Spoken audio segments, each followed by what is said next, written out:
morning, guys. So we are back in our old stomping grounds. So we are coming to you from downtown El Paso, Texas. We have so many great memories here. When we were back in university at UTEP, down the street, we used to come here for ball games, baseball games, club hop, eat in the area, and we even had our wedding pictures taken here, if that doesn't say how much we love this area. But this series is not about that.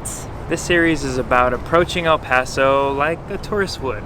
And we kept thinking, okay, what would we do if we were visiting a new city? You know, we travel to several cities, and one of the first things we do is research. And a good place to always start is the tourism board of that specific city.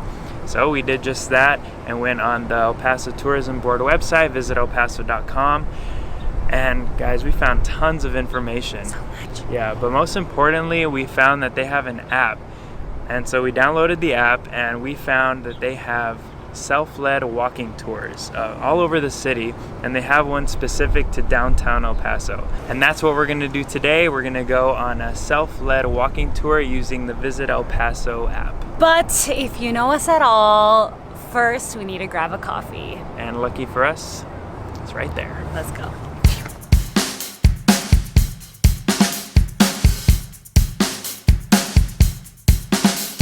Guys, so one of the cool things about this spot is that this cafe is actually made out of shipping containers, 2 levels.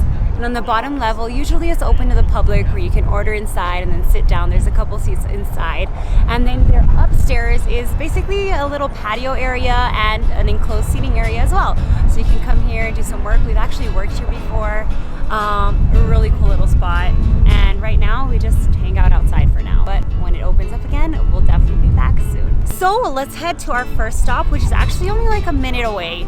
So this is the prime spot to start at. We're gonna go ahead and pay our parking fee and then begin our walking tour. So let's go.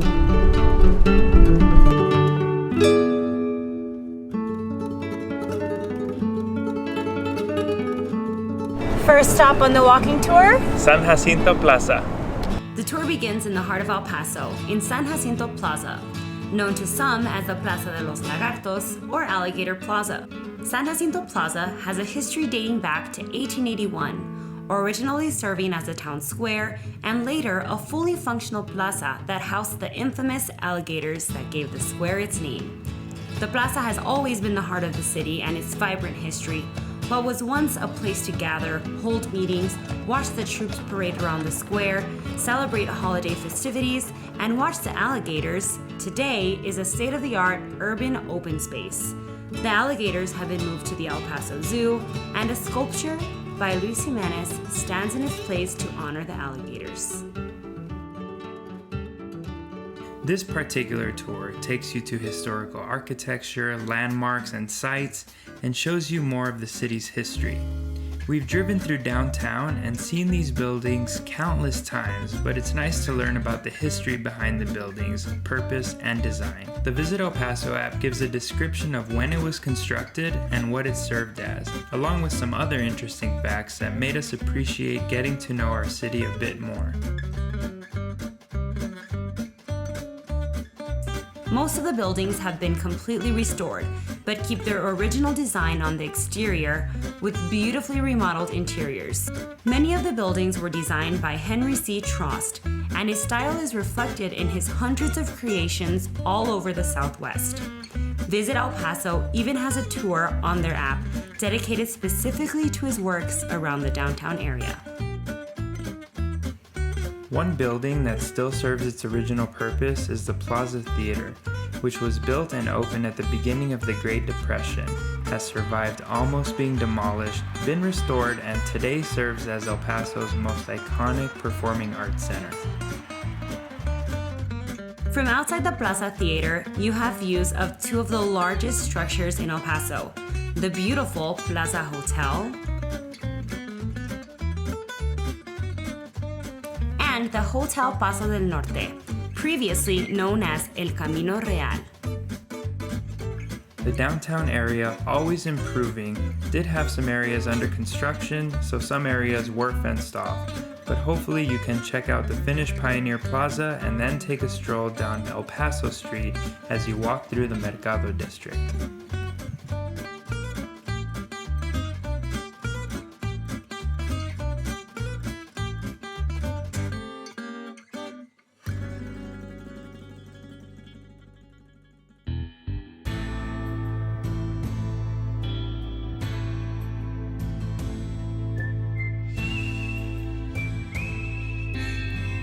As you walk along East San Antonio Avenue, you'll get a glimpse of what was once gunslinging El Paso.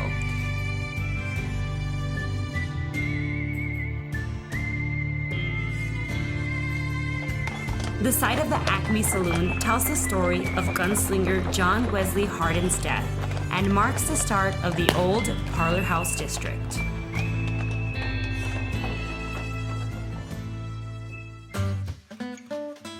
You can follow that road until you reach the courthouse and find the Aztec Calendar Park and the monuments featuring the numerous war memorials.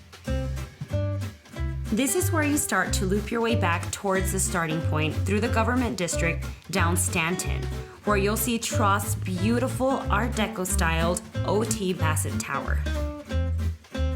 You finish your loop around the city as you make your way down Mills Avenue, starting with the very impressive post office and the Cortez building that has some of the most elaborate detailing on its exterior. Known also as Hotel Cortez, it once hosted President John F. Kennedy when he visited the city in 1963. You end your tour right in front of the San Jacinto Plaza with the Crest Building, which is one of the most original pieces of architecture in the area. The tour features 27 sites, all within walking distance, plenty of background on each location, and it only takes roughly an hour and a half to complete. It's a great way to explore more of El Paso.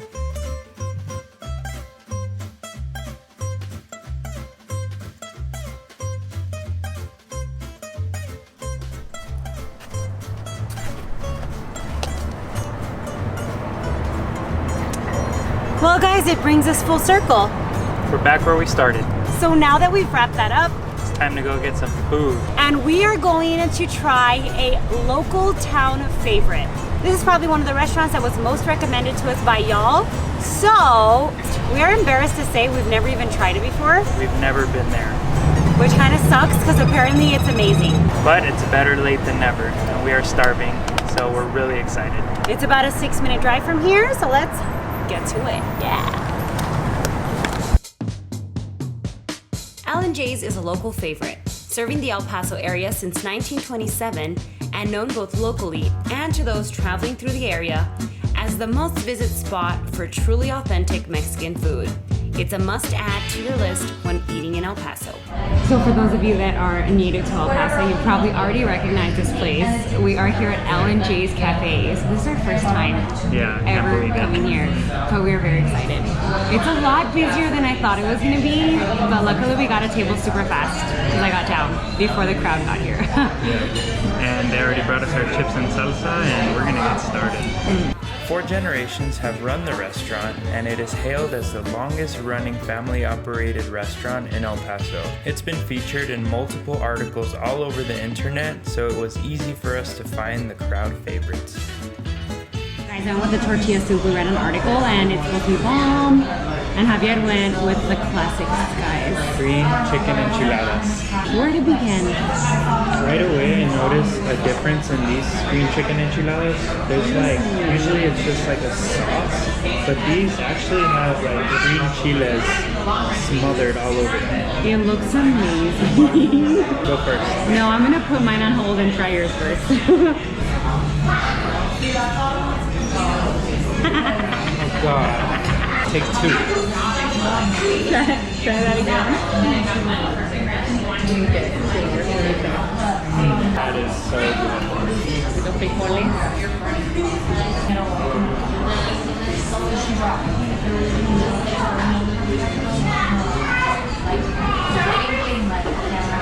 Seriously. Oh my god. It's like green chiles just smothered in cheese on top of the enchiladas. Really, really good. Damn, I messed up, guys. Let's try it. Let's see. I mean, this looks bomb too. We'll see.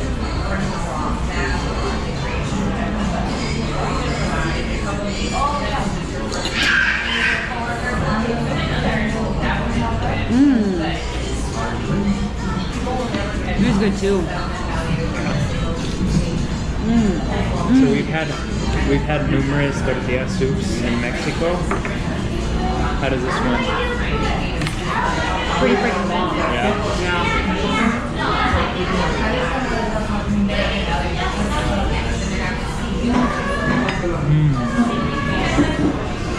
Like it's a more like smoky flavor too. I think the chile de árbol, I don't know which chile they use, but it's like a smokier. I think it might be árbol. I don't know.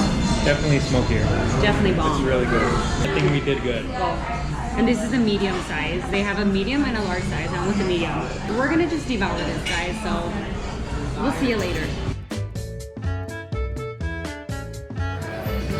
Guys, so if you know us at all, you know that we're huge margarita fans.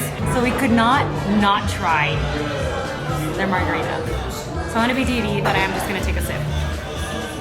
She's taking one for the team.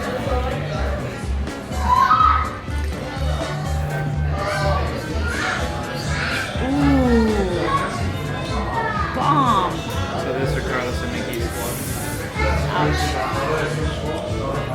I don't know, because the Carlos and Mickey's ones, they're frozen, so it's blended, and Carlos and Mickey's are stronger. But these are still bomb. Oh man. That's Solid. just good. Yeah, like good. It's just a good like classic good. margarita. Yeah.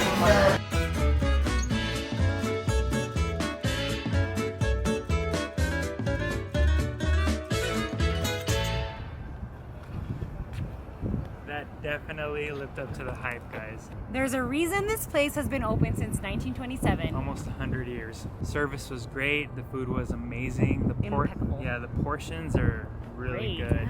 And then her soup was just stuffed with chicken. My enchiladas loaded. So great. So definitely, guys, we are impressed. L&J's Cafe. I am so sorry that we have not been here before. We are glad that we are ending this video on such a high. We really hope you guys learned something today. We know we definitely did. El Paso has tons of history. Hopefully you guys found this video interesting, useful, informative.